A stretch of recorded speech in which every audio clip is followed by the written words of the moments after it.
Welcome back to Tonight on Breaking. It's now 2 weeks until the president-elect's inauguration, and the battle for the Senate president is heating up. As you know, the 2023 transition process is happening, and we will soon see the inauguration of the 10th National Assembly and the election of the presiding officers of the two houses. So why is the election for Senate president so important? Well, it turns out that the Senate president is second in line to become president of the country if the president dies or takes an extended nap. If, God forbid, the unthinkable were to happen to President-elect Tinubu, this would mean Vice President-elect Shettima takes charge. But if in the highly unlikely and disastrous event that something also happens to Shettima, guess who is next in line? That's right, the Senate president. But before you get excited, let me tell you about the terms and conditions. They will only take charge for 3 months.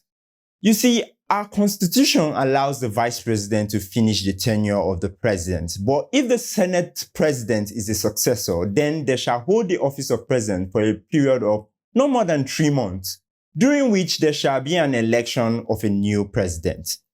An election in Nigeria in 3 months. Let's get real here. When has our government done anything in 3 months? We've been removing fuel subsidy for how long now? However, the Senate president is not just sitting and waiting for something to happen to the president and vice president. Actually, the Senate president has real power. They control the country's agenda. Yes, the president makes the final decisions, but the Senate president determines what the president decides on. It's like going to the market. You are the one who decides what to buy, but the farmer is the one who controls what makes it to the market in the first place. Now, since 1999, the National Assembly has had a total of 8 Senate presidents. 5 of those Senate presidents have come from the Southeast, 2 from North Central and 1 from Northeast.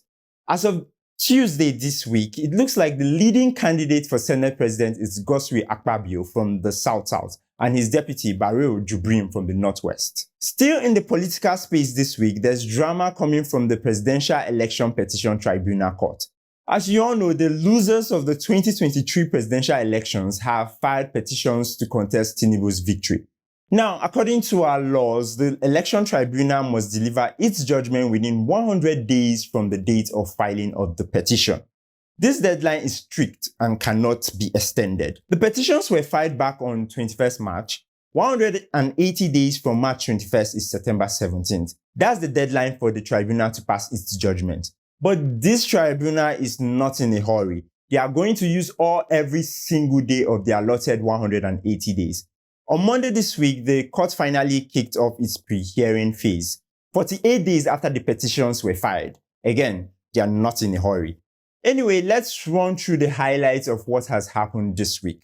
So far, the Action People's Party has apparently had enough of the drama and decided to tap out. They applied to withdraw their petition challenging Tinubu's victory. Peter Obi's petition hearing was supposed to happen on Monday, but it got adjourned to May 17th. On Tuesday, it was Atiku Abubakar's turn. Atiku approached the court and requested a live broadcast of the Presidential Tribunal proceeding. The Tribunal Court agreed to consider Atiku's request, and of course, you guessed it, his case was adjourned till May 11th.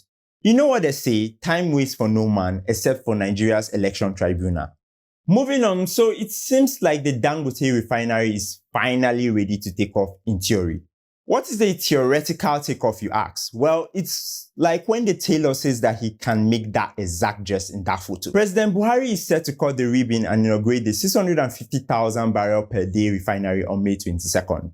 The refinery is said to be the world's largest single-train refinery, and if all goes well, it could be a total game changer for our country. So by inaugurating the project before he leaves office, Buhari is ensuring that his name is on the project and becomes part of his legacy.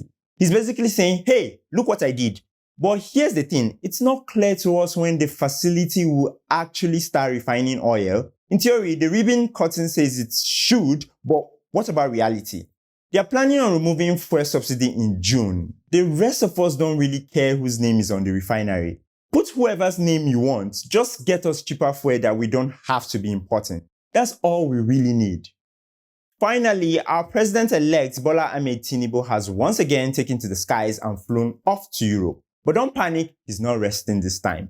According to Tinubu's team, Tinubu is in Europe on a working visit to meet with investors, fine-tune transition plans and programs, and discuss his policy options with key aides without unnecessary pressures and distractions. Now, Tinubu is doing exactly what we expect our executive to do. He's trying to raise funds for the country and find partners we can work with on major projects. But I wonder where the unnecessary pressures and distractions are coming from. Is it from the 36% who voted for him or the 63% who did not? That's all for tonight on Breaking. I'm Iwodi. Have a good weekend, everybody, and I'll see you back here next week. Thank you.